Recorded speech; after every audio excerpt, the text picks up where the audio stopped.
Sa pista ng baryo, sayaw at kulitan, lutong bahay, kwentong walang katapusan.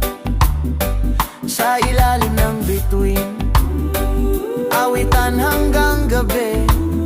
Mga pangarap ay payag, pero tunay at buo lagi. Kahit mabagal ang oras, di ka naman nag-iisa.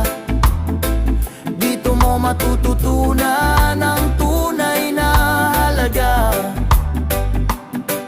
ng lupa, ng pawis, ng dangal at tiwala, na ang buhay ay mas masaya kapag payak lang siya. O buhay sa probinsya, payapa at totoo, sa bawat